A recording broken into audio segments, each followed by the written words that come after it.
Welcome back, everyone. It's a Tier 8 game on El Haluf, and I am driving the fearsome Jagdpanther II German Tier 8 tank destroyer, one of 3 in the game. So the Jagdpanther II, as I'm steadily coming to really like this vehicle. Excellent combination of good speed, coupled with a very powerful gun, and not exactly the greatest armor, but good enough in many situations to help this tank survive hostile fire while it withdraws on the off chance that it happens to be spotted. And I'm going to try something a little different here with the Jagdpanther II. It's not exactly known for its fantastic gun depression. It's not awful gun depression, but it's very hard to get this gun to bear on a slope without revealing your very weak lower plate, which, mind you, is only somewhat weaker when compared to your kind of meh upper plate. It's the superstructure of this tank that's extremely tough from the front. So whenever possible, you generally want to stay completely hull down on this tank, and if you cannot avoid being spotted. But the real thing this thing for is it's quick, it gets into position rapidly. See, it got up here almost as fast as a straight up medium tank, and it's got a 128mm gun mounting, I think it's like 250 pen? 246 millimeters of penetration, 490 average damage. Sure, it's no BL-10 monster gun, but unlike the BL-10, this thing actually tends to shoot where you're aiming. And I'm just waiting here for those lovely tanks. And this IS-3 is a great first target. And that IS-3 just wonders what just hit him. So he darts by. He's down to only about 600 health. T-34-1 knows that no one's watching, so he takes the opportunity to dart across without taking damage. But there's a KV-85 back there. Alright, we'll take him out of play. Probably should have waited for the T-34 and put a shot into him. But the fewer guns in play, the better off we'll probably be. Now that T-34 is not got himself in the corner. I'm thinking I'll get a shot at him, but he disappears. That's fine. There's an AT-15 coming. And these suckers are noted for their extremely heavy armor, but flank shot from the 128 makes quick work of most of a large chunk of his hit points. Good above damage roll. They actually had 2 really good above average damage rolls so far, and I've already done 1,351 damage. Now the T-29, he's going forward very aggressively. At first I'm like, I probably shouldn't do this, but I go, oh, you know what? F it. We're gonna go forward. AT-15 comes back out. Here's the difference between these two. Oh. Got a very solid high roll on him, but it still leaves him on 25 health. He's able to get 2 shots at me because his gun reloads so fast. And you can see my armor did not protect me at all there. The gun he's mounting is extremely good. Here's that IS-3 again. The T-29 is understandably a little nervous about facing off with what might be one of the strongest Tier 8 heavy tanks.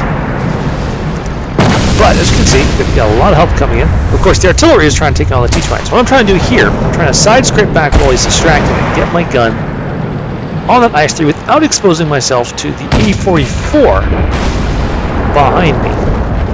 Here we go. This is the spot I wanted. And accidentally shoot the IS-3 in one of the thicker parts of his armor. I'm looking at his shoulder plates thinking that's... okay, that's the thing I thought it is. So I aimed just behind it. But his side armor proves also capable of absorbing the damage. That's okay. He's doomed. There's like 4 tanks piling on him now from multiple directions. And he's just watching, waiting for him to die so I can turn around and go after that A-44. And there he goes. And there's that A-44 again. I say to myself, I have plenty of points. I can take a hit. But around the corner and see this gun's pointing in a funny direction. I shoot him. And he doesn't react at all. He doesn't react to being set on fire. And I realize, oh, he's become disconnected, the poor guy. He gets blown up. And now I'm with 1 heavy tank and several medium tanks of multiple different tiers as we advance rapidly down here. Now there's an AMX-12 who was spotted in the middle, and I was hoping that T-21 who just blew up was going to spot him, but he has vanished and the SU killed him. Oh, excuse me. Wow, where'd that come from? Oh, my partner. Alright. Upon realizing that the 12-ton is not going to reappear, I turn around and now I go to follow my mediums and my heavy tank, the KV-2, in as they go to fight with the defenders around the base. And from back here, I am basically impossible to see. So I started by shooting at the AT-8. Now the AT-8 is the most heavily armored target there. 202 millimeters of frontal armor, if I remember correctly. So I'm trying to shoot him in the upper plate, but even the German gun at 426 meters is just not capable of penetrating his heavy armor.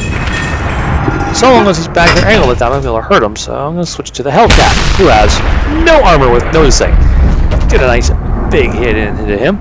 Hell, if I get that an extremely good high roll, he would have just flat out died. Put another shot at the AT-8. That one just misses his weak point on top, and then I see his side jump, and I go, oh, if only I had just fired, he'd be dead now. Same with the Hellcat. I could have killed either one, either damaged the AT-8 or killed the Hellcat. But they both get by before I can finish reloading. So I started advancing. I'm not thinking about digging out that SU-152 with the T-34-3. Oop, except the fact that an M40 just took him out. All the tanks that went down here ahead of me have died. But the SU-152 makes the mistake of coming out because he doesn't know I'm there, and I end up also taking him out of the game. I backed back into hard cover to help protect myself from artillery fire, though I did just see the M40 fire and kill the T-43, so I'm pretty sure he can't hit me, but I haven't seen the SU-8 in a while. Oh wait, there is the SU-8.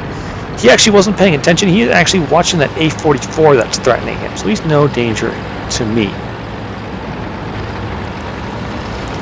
At this point, I'm just coming out here hoping that the T-37 and Jagd-88 back in base will maybe come up here and help out a bit. What I'm going to try and do is close in on the AT-8 and the Hellcat. And there is the Hellcat. He's been spotted by the A-44. Who just takes him right out. Cool. Just the AT-8 to worry about, and a couple of artillery. The AT-8 is a very tough tank, but it's incredibly difficult to maneuver. The Jagdpanther is a very fast, very nimble machine despite its size. And as a result, if I can just move on the AT-8, I can see the situation, decide if I just want to try and shoot him to death at close range, or if I want to try and outmaneuver him. But first I have to find him. Oop, there's the SU-8 again. The A-44 stumbled across him. You can see that the SU-8 is moving. Matter of fact, that SU-8 is... just watch his icon on the minimap, because he turns, he starts to run. He just had a couple artillery shells shot at him, and... his icon suddenly starts moving very, very rapidly and then disappears. And I realized to myself, I think he just fell off the cliff edge. But he didn't die. That means he's stuck down there somewhere, and we're going to have to go and get him later. But that just means he's out of play for the moment. Come up here, around the corner. Oh, AT-8! Track him deliberately, but realize I'm not going to be able to get around him, so I back away. Hit the brakes hard and start coming back up as the A-44 makes a rush on the artillery. The AT-8. The SU-8, you can see he's back there saying, you can't kill me, because he's fallen actually into a very small hole where he's very hard to get at. The A-44 meanwhile is busy chewing up the other artillery, so I said, alright, well, this AT-8 looks delicious. At this range, even though I'm shooting more heavily armored parts, absolutely no problem getting the hit in. But as you can see, even as I get my hit in, I actually put in a nice 476 damage. The Zero Tiger's P shell arrives on top of the AT-8 and finishes him off for a very quick, stunning kill. And now all that's left is that SU-8. Well, he was right over here, and it looked like he fell off the cliff. So I'm going to go and see what it's going to take to get him out. Jagdpanther II does have one great adversary. It is not very good on the uphill. Oh, it's not terrible. As you can see, a steep incline will bring this tank to a crawl.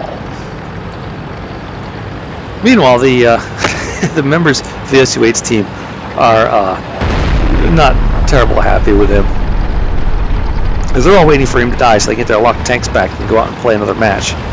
And he's in the spot where he's going to be very, very hard to get. Now, he actually fell off the cliff, I know, right about here. I want to be careful. I don't want to fall down there with him, at least unless I want to do it on purpose. So I start scanning here, and up there he is.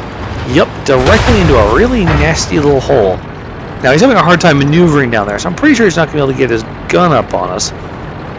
Even though he's an artillery, he does a fair amount of gun ascension. I don't want to just charge on top of him if I don't have to. And here artillery desperately trying to get a shell, loop a shell into the hole.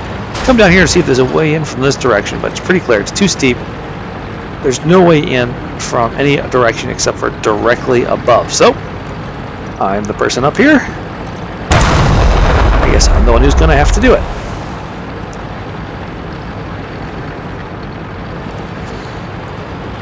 Jagdpanther climbs.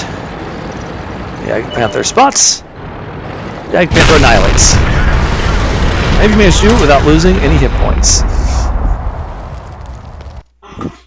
Well, I hope you all enjoyed watching that game. Good game, and good night.